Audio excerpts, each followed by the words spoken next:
Welcome to the Business of School podcast, brought to you by Coal Connect. Get ready for a journey of topical insights, engaging conversations, and maybe a few aha moments from the business, finance, and technology side of schools. Coal School experts are your host, and with our guests from the world of education, we're about to embark on a learning adventure to support you in the business of your school. Today, we're diving into one of the most valuable, yet often overlooked parts of running a school, health checks, and unpack what, why, and how health checks really work. We're joined by two of the Coal School experts, health check heroes, Marama and Gayle. Affectionately known as the Silver Fern of Finance and the Queen of It's Not My Problem, but I'll fix it anyway. Marama brings decades of finance experience across schools and business sectors, and a knack for making tricky financial ops feel manageable. And we're also joined by Gayle, an accounting and payroll consultant who's made a name for herself, tackling tricky payroll puzzles with precision and passion. Whether it's timesheets or tax, Gayle ensures every dollar lands exactly where it should.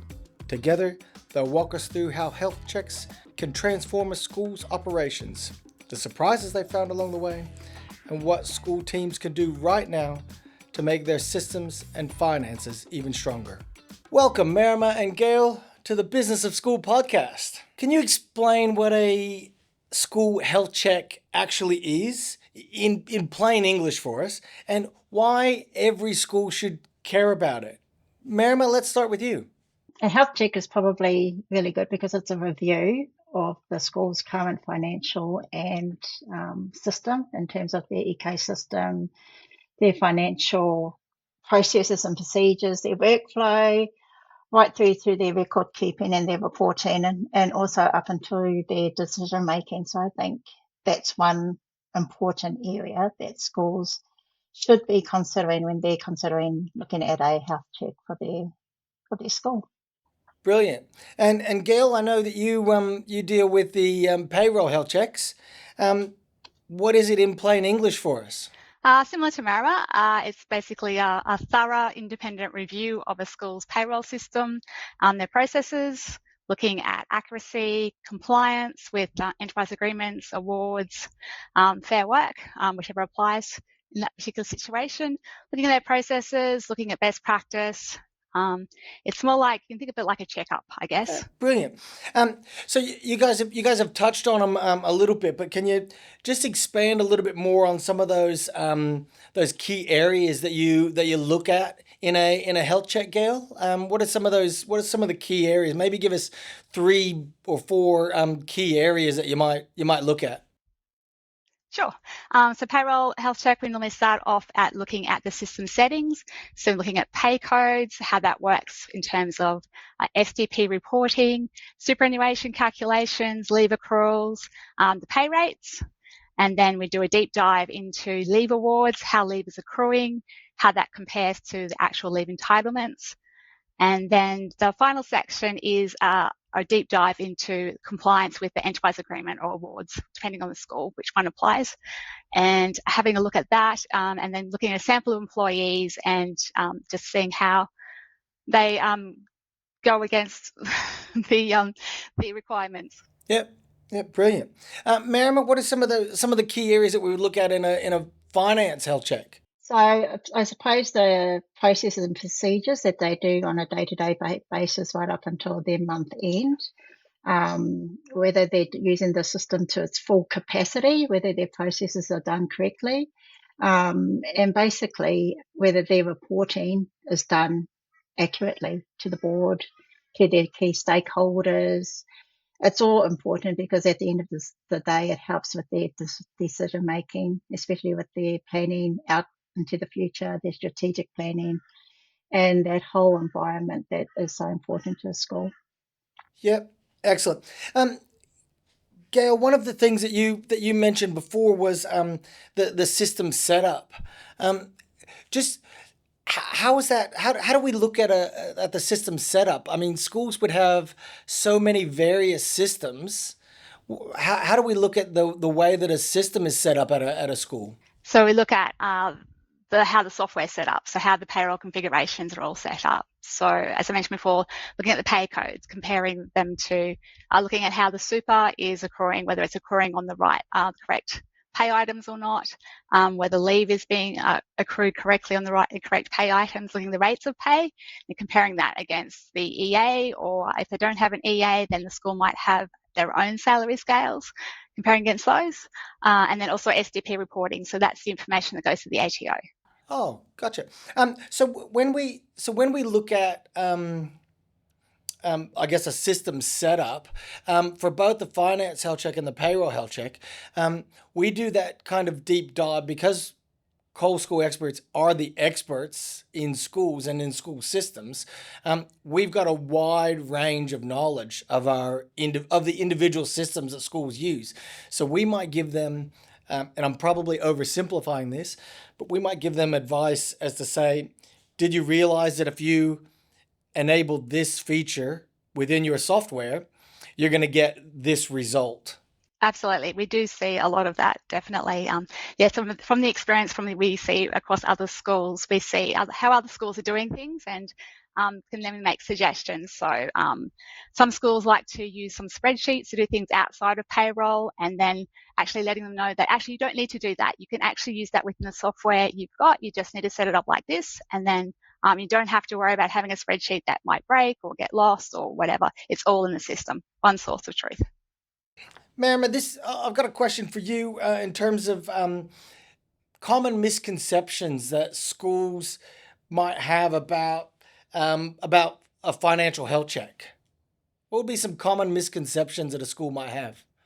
I think one of them could be that they think they're not doing things right, and now they need to be audited and assume that or on the other scenarios that they think they are doing things right or how they think it should be done, and they're afraid of change. And it could be a culture shift for a lot of the schools as well. There could be a misconception about why they have to have a health check or why they why they need one or why they're looking at doing one. That's probably one of the misconceptions I would have with a school, at least, is that yeah. Would you both say that maybe that a misconception is that when a school engages us to do a health check, that maybe a misconception is that we're out to get someone, or we're out to find something that somebody's done wrong, and it's not about that at all. It's about giving the school the best possible advice in terms of moving forward and making things right and reducing any risks that they might have. Gayle, how would health checks help schools thrive and be the best they can be, and not just avoid any issues that they think they might have? So I think there's a few aspects to that. The first is probably at the school management and board level. Having someone come in who's got experience within schools to do an independent review that can help identify any risks or things that we can see that aren't being done correctly. That can give some assurance to them so they know where they're at. So I think that's really important. And I think the other side of it is actually for employees. They can also have some assurance that they know they're being paid correctly. Because we all know that employees have a bad experience with payroll that can also affect their productivity, their morale, really can get into the culture of the school and be really quite detrimental. So I think that's an important feature as well. And I suppose from the financial perspective side of things, it enhances the transparency and trust with the staff and key stakeholders. It improves more accurate reporting, analysis and projections, and also improves the financial planning long term for the school. Brilliant. I've heard two words that really resonated with me, and that's transparency and trust. So that not just the schools themselves, but that staff can have that transparency and trust in their financial systems or in the payroll systems or any systems that we do a health check on. Yeah, I think you also need buy-in from staff as well. They all have to have buy-in on what you're doing. Yeah, Absolutely. Because I think if we don't get buy-in from staff, and we know this from any sort of project management that we undertake, if you don't get buy-in from staff, you're not going to bring staff along. There's going to be resentment. There's going to be that lack of trust and a vision of a lack of transparency. So as soon as you get buy-in, you automatically tick a couple of those boxes already. So,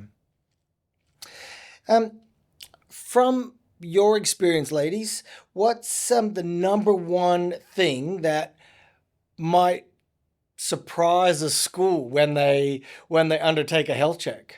What they don't know that they should be doing. Okay, okay. That would probably be my number one, is that they don't know, sometimes they don't know if they should be doing it or not.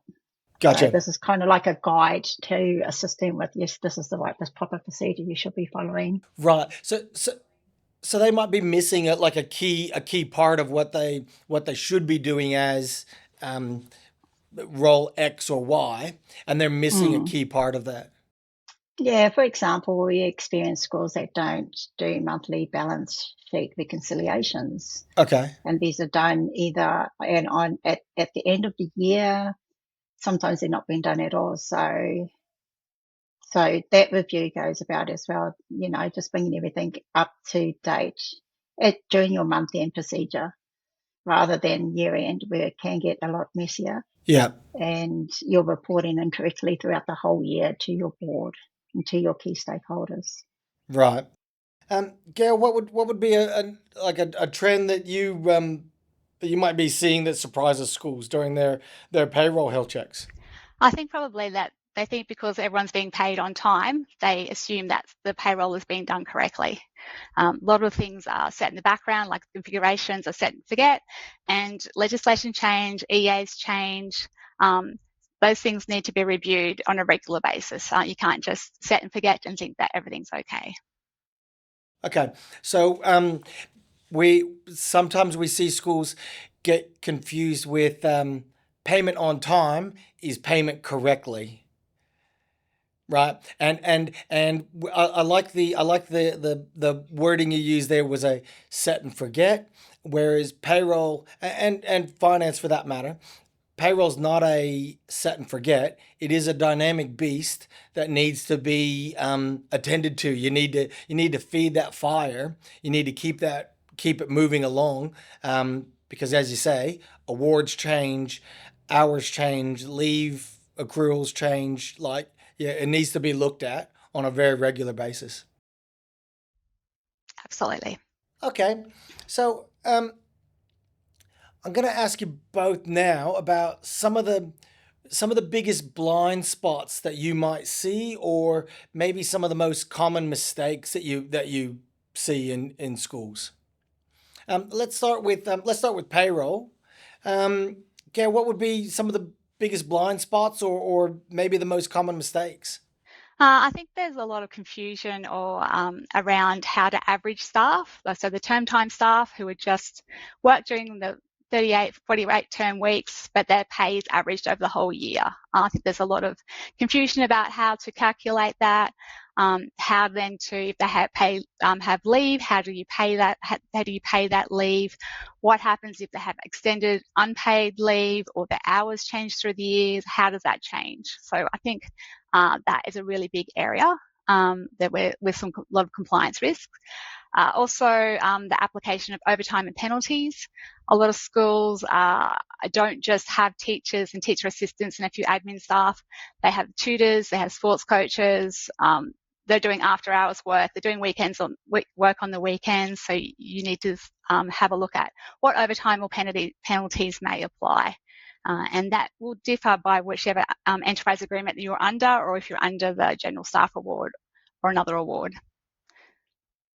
Also, termination calculations, especially for teachers, it's not straightforward. There are special formulas that have to be used, which are specific to education. Okay.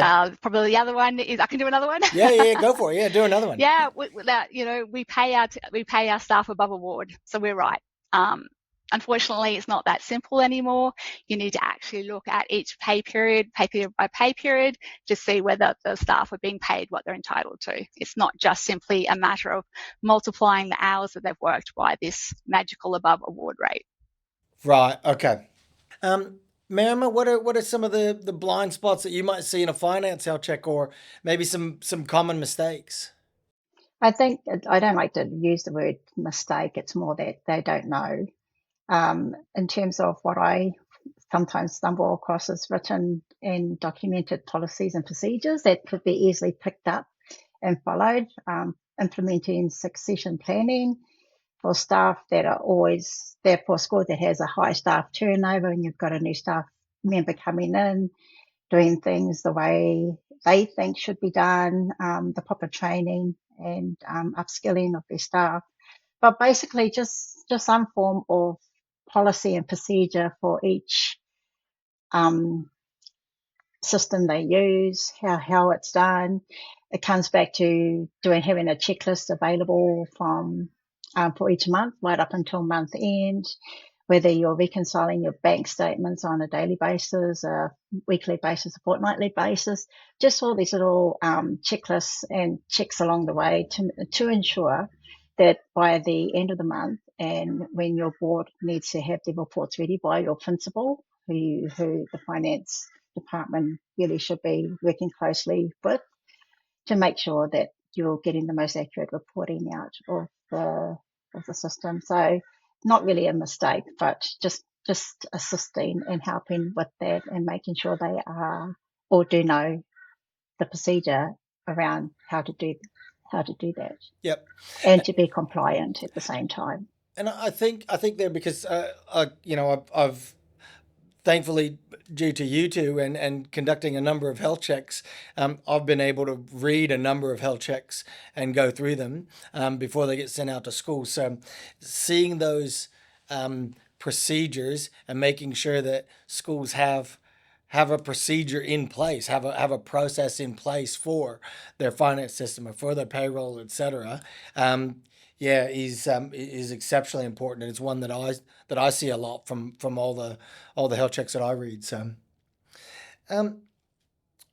what are you seeing any trends, any generic trends in either school finance or in payroll that maybe some of our listeners or viewers should know about?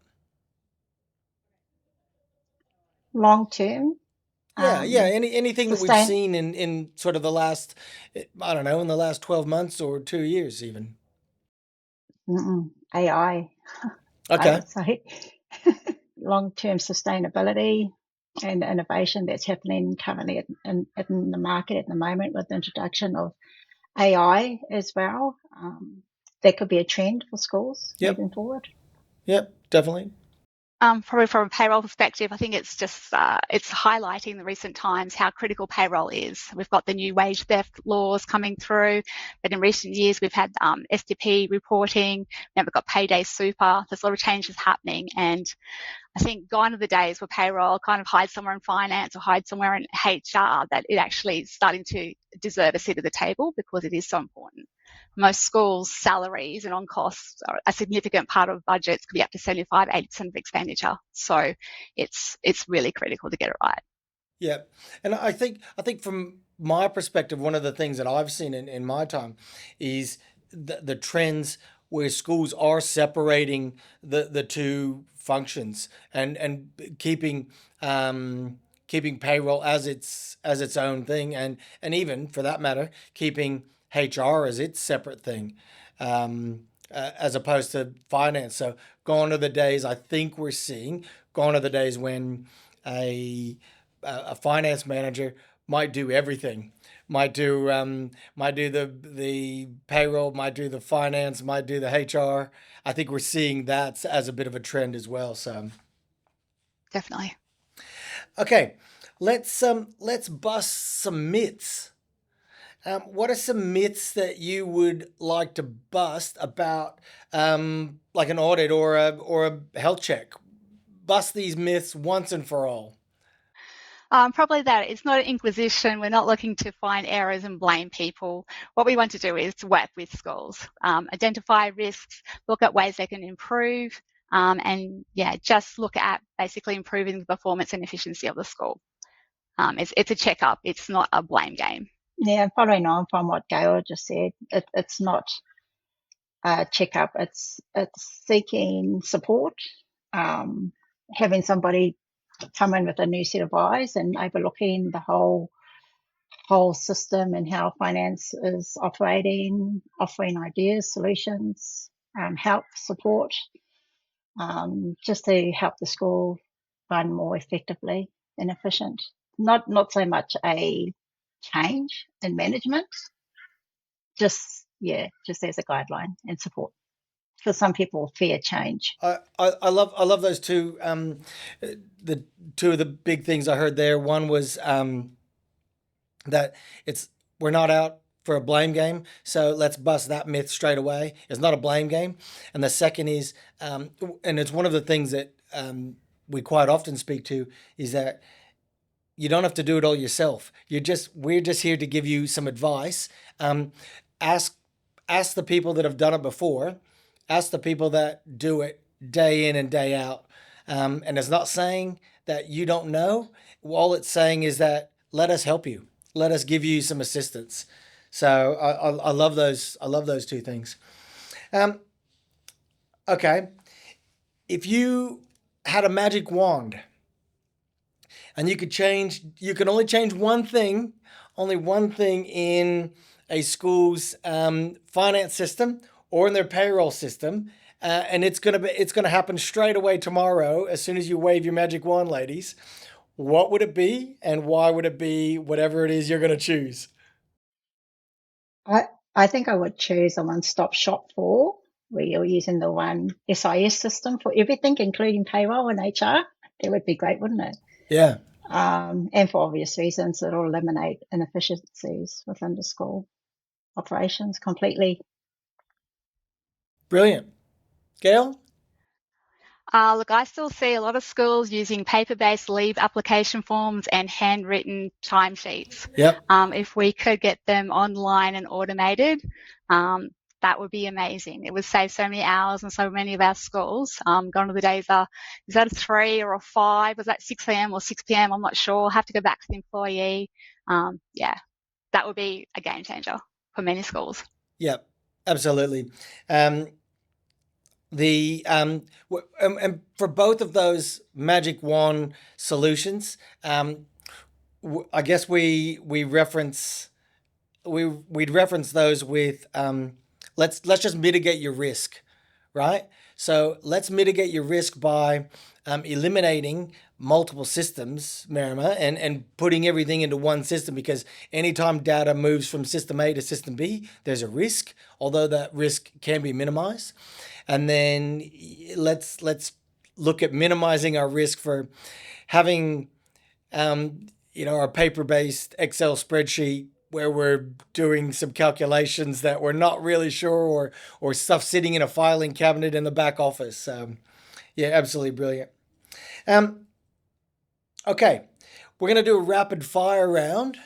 I'm going to ask you 3 questions. I'm going to ask you one question. I'm going to get a response from both of you. One thing that schools underestimate about their systems. Gayle. Probably a box that should be ticked that's not ticked, that can have massive ramifications that can add up very quickly. Great. Marama.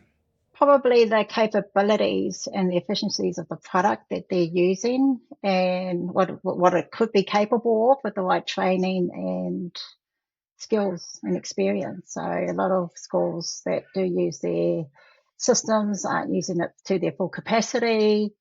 They're still working with workbooks and spreadsheets and using other financial systems rather than using the system they do have that have a finance module attached to it. So yeah, just the capabilities of the system they're currently using. Brilliant. Okay, what's one thing that schools overestimate? Marama, we'll start with you this time. Staff uptake or the system. or of the financial health checks. Yeah, I think that's the biggest issue that they could have is the staff uptake or buy-in. Yep. Gayle, one thing that they overestimate. Oh, probably that because everyone's being paid on time, that it's correct, and also because some processes are automated, that they are necessarily correct, which may not be true, because if they're not set up correctly or they haven't been updated, then that is not necessarily the case. Can I just add on to that is that they also, what they do overestimate is the need for different applications for different areas of the different departments of their school. For instance, enrolments, parent communication, sporting departments. Yeah. So maybe they overestimate how many apps they should have. Yep. Condense it into one. No, fair enough too. Fair enough. Okay.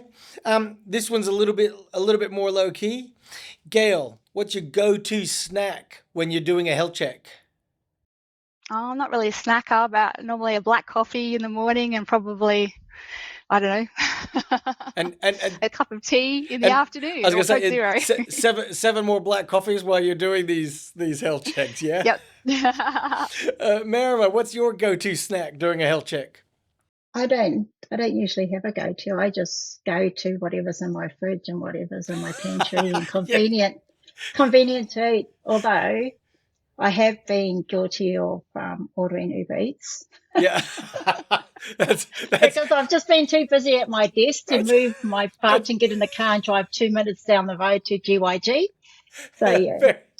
Fair enough. We're all guilty of that. We're all guilty of that. If I'm working from home and my husband's working from home, he'll deliver me lunch. So nice. That's epic. That's lovely. If he could deliver us lunch as well, that'd be even better. We'd appreciate that. Absolutely. All right, ladies, what's one key takeaway that you'd like everybody that's listening to this podcast to remember about our school health checks? One key takeaway. Marama? Just do it. Just do your financial health check. Get over and done with. There's no risk involved. Just do it. Excellent. Brilliant. Gayle, what's one key takeaway that you'd like everybody to remember? Oh, look, I'll follow on from that. Just do it, and then you know what's going on. You've got an idea what is happening, and then you can make a plan to deal with it. If you don't know, you don't know. Yep.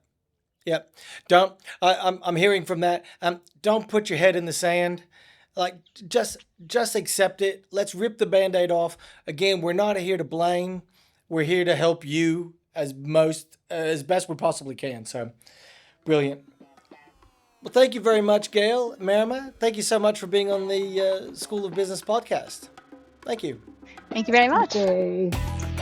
And that's a wrap for this episode of the Business of School podcast. We've enjoyed the conversation today and would love to have you join us for future episodes. Please hit the subscribe button and follow the links below to find more information and resources to support you and your school team. Until next time, keep being innovative, keep being awesome, and remember, there is always opportunity to improve on the journey. Thanks for connecting.